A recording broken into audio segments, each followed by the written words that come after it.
Behind a Mask, or A Woman's Power, by Louisa May Alcott. Chapter 1. Jean Muir. "Has she come?" "No, mamma, not yet." "I wish it were well over. The thought of it worries and excites me. A cushion for my back, Bella." And poor peevish Mrs. Coventry sank into an easy-chair with a nervous sigh and the air of a martyr, while her pretty daughter hovered about her with affectionate solicitude. "Who are they talking of, Lucia?" asked the languid young man, lounging on a couch near his cousin, who bent over her tapestry work with a happy smile on her usually haughty face. "The new governess, Miss Muir. Shall I tell you about her?" "No, thank you. I have an inveterate aversion to the whole tribe. I've often thanked heaven that I had but one sister, and she a spoiled child, so that I have escaped the infliction of a governess so long." "How will you bear it now?" asked Lucia. "Leave the house while she is in it." "No, you won't. You're too lazy, Gerald," called out a younger and more energetic man from the recess where he stood teasing his dogs. "I'll give her a 3 days' trial. If she proves endurable, I shall not disturb myself. If, as I am sure, she is a bore, I'm off anywhere out of her way." "I beg you won't talk in that depressing manner, boys. I dread the coming of a stranger more than you possibly can, but Bella must not be neglected. So I have nerved myself to endure this woman, and Lucia is good enough to say she will attend to her after tonight." "Don't be troubled, mamma. She is a nice person, I dare say, and when once we are used to her, I've no doubt we shall be glad to have her. It's so dull here just now. Lady Sydney said she was a quite accomplished, amiable girl who needed a home, and would be a help to poor stupid me, so try to like her for my sake." "I will, dear, but isn't it getting late? I do hope nothing has happened. Did you tell them to send a carriage to the station for her, Gerald?" "I forgot it, but it's not far. It won't hurt her to walk," was the languid reply. "It was indolence, not forgetfulness, I know. I'm very sorry. She will think it so rude to leave her to find her way so late. Do go and see to it, Ned." "Too late, Bella. The train was in some time ago. Give your orders to me next time. Mother and I'll see that they are obeyed," said Edward. "Ned is just at an age to make a fool of himself for any girl who comes in his way. Have a care of the governess, Lucia, or she will bewitch him." Gerald spoke in a satirical whisper, but his brother heard him and answered with a good-humoured laugh. "I wish there was any hope of your making a fool of yourself in that way, old fellow. Set me a good example, and I promise to follow it. As for the governess, she is a woman, and should be treated with common civility. I should say a little extra kindness wouldn't be amiss either, because she is poor and a stranger." "That is my dear, good-hearted Ned. We'll stand by poor little Muir, won't we?" And running to her brother, Bella stood on tiptoe to offer him a kiss which he could not refuse, for the rosy lips were pursed up invitingly, and the bright eyes full of sisterly affection. "I do hope she has come, for when I make an effort to see anyone, I hate to make it in vain. Punctuality is such a virtue, and I know this woman hasn't got it, for she promised to be here at 7, and now it is long after," began Mrs. Coventry in an injured tone. Before she could get breath for another complaint, the clock struck 7, and the door-bell rang. "There she is!" cried Bella, and turned toward the door as if to go and meet the newcomer. But Lucia arrested her, saying authoritatively, "Stay here, child. It is her place to come to you, not yours to go to her." "Miss Muir," announced a servant, and a little black-robed figure stood in the doorway. For an instant no one stirred, and the governess had time to see and be seen before a word was uttered. All looked at her, and she cast on the household group a keen glance that impressed them curiously. Then her eyes fell, and bowing slightly she walked in. Edward came forward and received her with the frank cordiality which nothing could daunt or chill. "Mother, this is the lady whom you expected. Miss Muir, allow me to apologize for our apparent neglect in not sending for you. There was a mistake about the carriage. Or rather, the lazy fellow to whom the order was given forgot it. Bella, come here." "Thank you. No apology is needed. I did not expect to be sent for." And the governess meekly sat down without lifting her eyes. "I am glad to see you. Let me take your things," said Bella rather shyly, for Gerald, still lounging, watched the fireside group with languid interest, and Lucia never stirred. Mrs. Coventry took a second survey and began, "You were punctual, Miss Muir, which pleases me. I'm a sad invalid, as Lady Sydney told you, I hope, so that Miss Coventry's lessons will be directed by my niece, and you will go to her for directions, as she knows what I wish. You will excuse me if I ask you a few questions, for Lady Sydney's note was very brief, and I left everything to her judgment." "Ask anything you like, madam," answered the soft, sad voice. "You are Scotch, I believe?"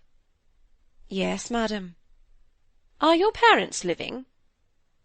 "I have not a relation in the world." "Dear me, how sad! Do you mind telling me your age?" 19. And a smile passed over Miss Muir's lips, as she folded her hands with an air of resignation, for the catechism was evidently to be a long one. "So young! Lady Sydney mentioned 25, I think, didn't she, Bella?" "No, mamma, she only said she thought so. Don't ask such questions. It's not pleasant before us all," whispered Bella. A quick, grateful glance shone on her from the suddenly lifted eyes of Miss Muir, as she said quietly, "I wish I was 30, but as I'm not, I do my best to look and seem old." Of course everyone looked at her then, and all felt a touch of pity at the sight of the pale-faced girl in her plain black dress, with no ornament but a little silver cross at her throat. Small, thin, and colourless as she was, with yellow hair and grey eyes and sharply cut, irregular, but very expressive features. Poverty seemed to have set its bond stamp upon her, and life to have had for her more frost than sunshine. But something in the lines of the mouth betrayed strength, and the clear, low voice had a curious mixture of command and entreaty in its varying tones.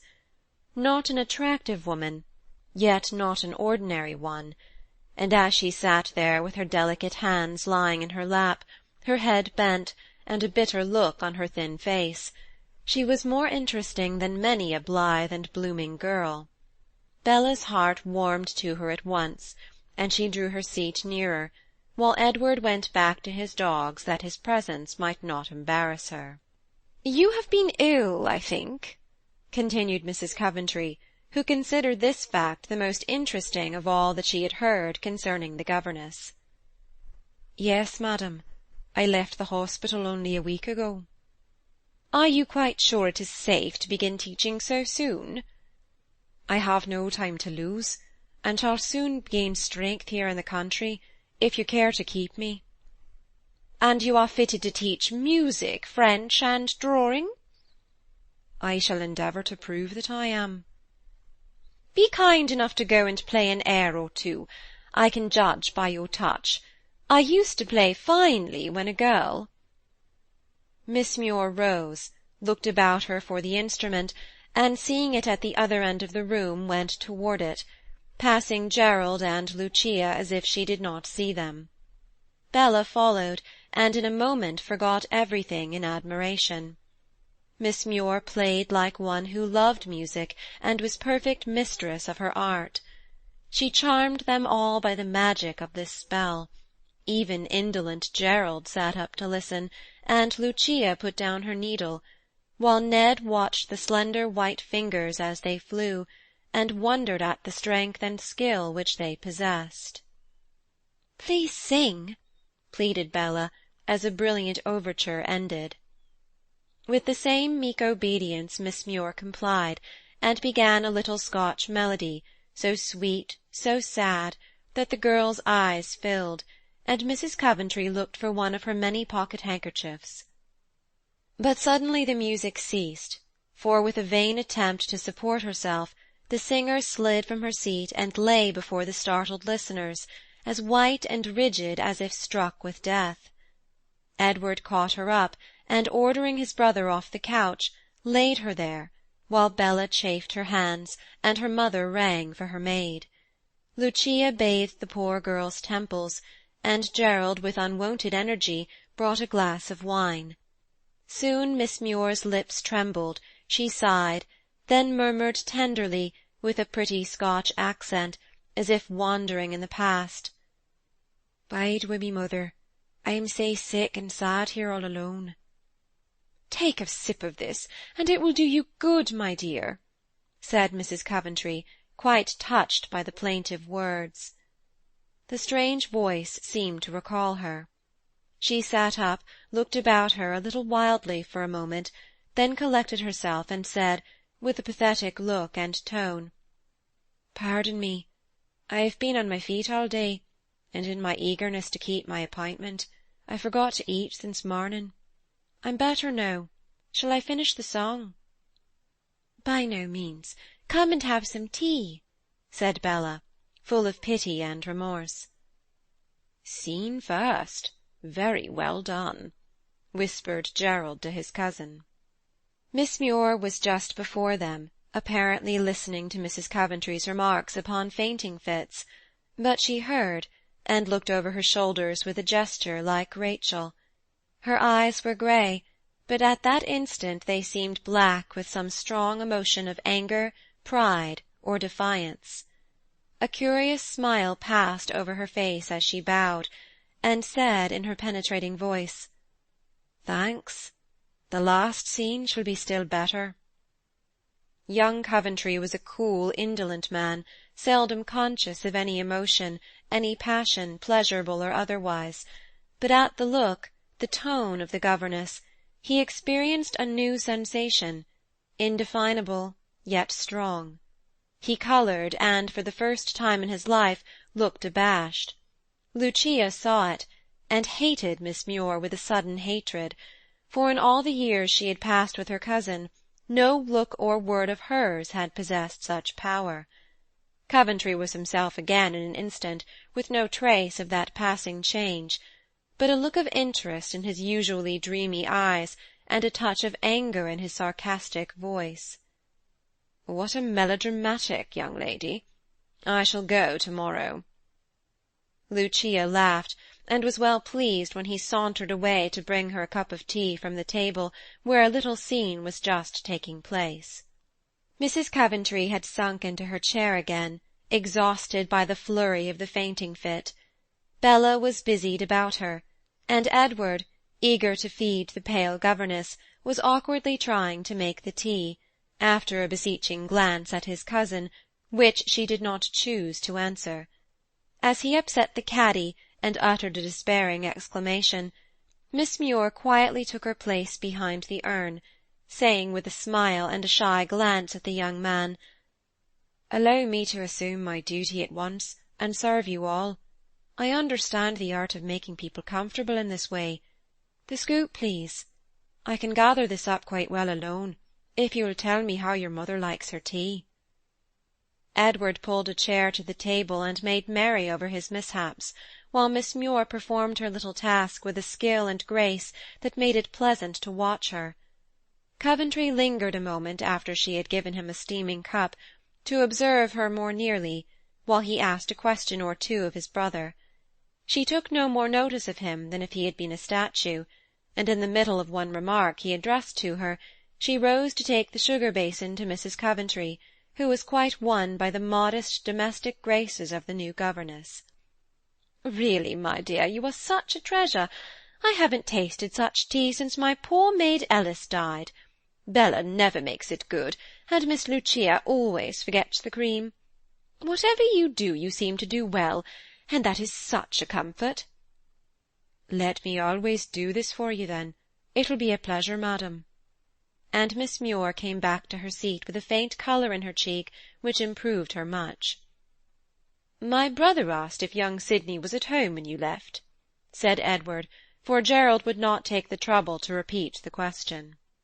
Miss Muir fixed her eyes on Coventry, and answered with a slight tremor of the lips, "No, he left home some weeks ago."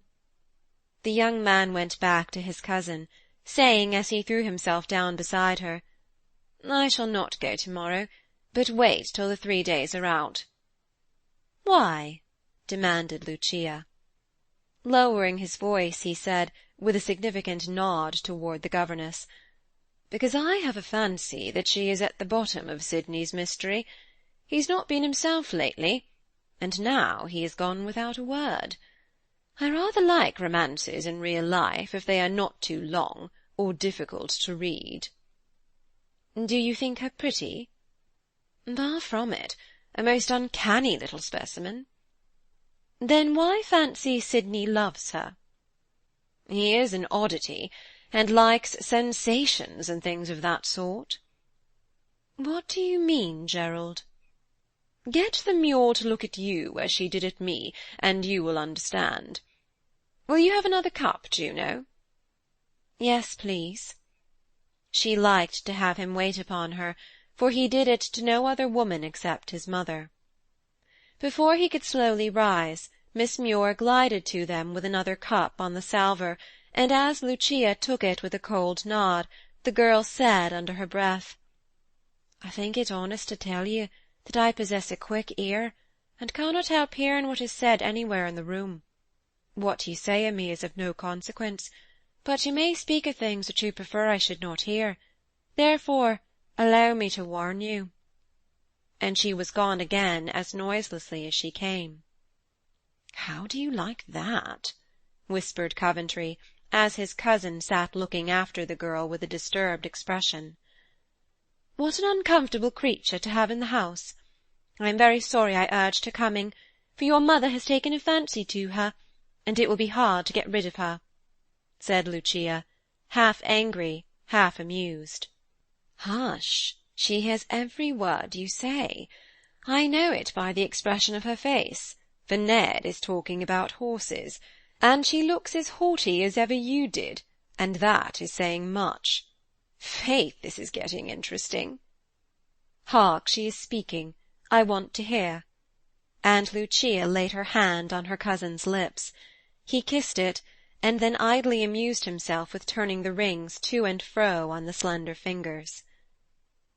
"I have been in France several years, madam, but my friend died, and I came back to be with Lady Sydney till—" Muir paused an instant, then added slowly, "till I fell ill. It was a contagious fever, so I went of my own accord to the hospital, not wishing to endanger her." "Very right. But are you sure there was no danger of infection now?" asked Mrs. Coventry anxiously. "None, I assure you.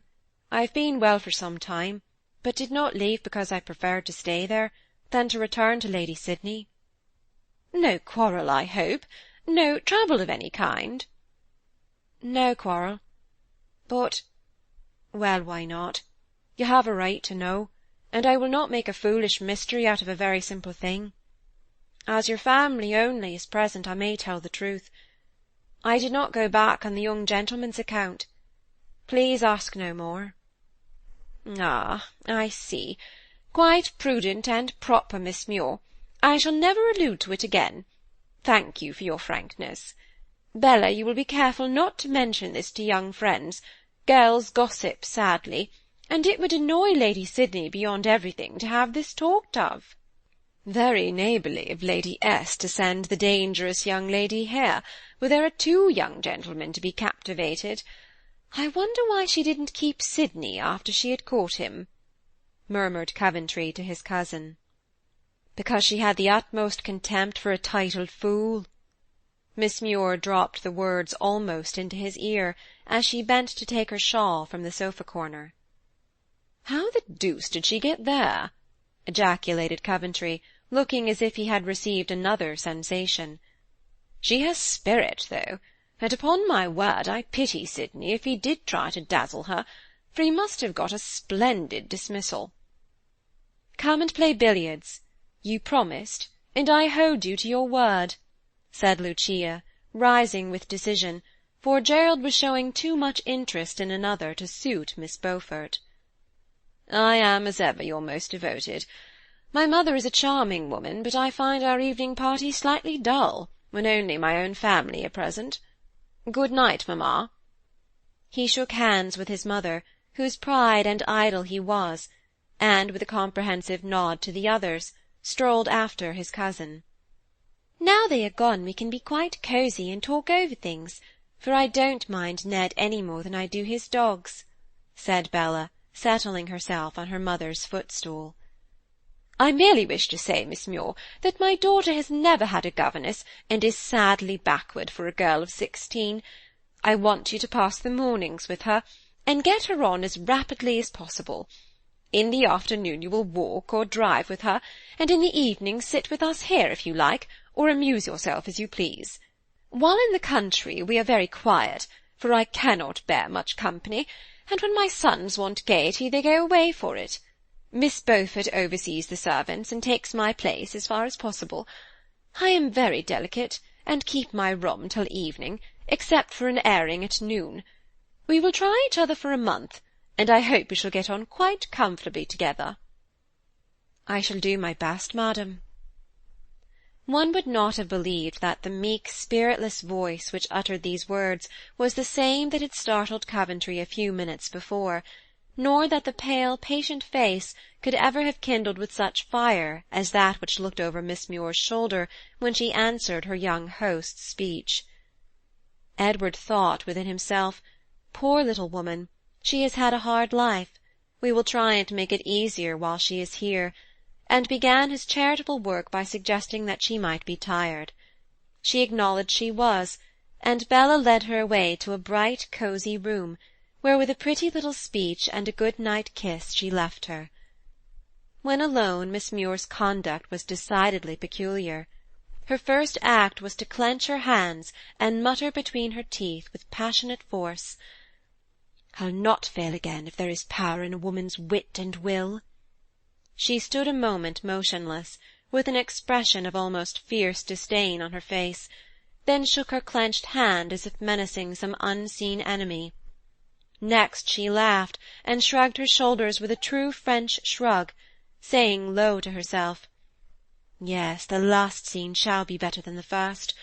Mon Dieu, how tired and hungry I am."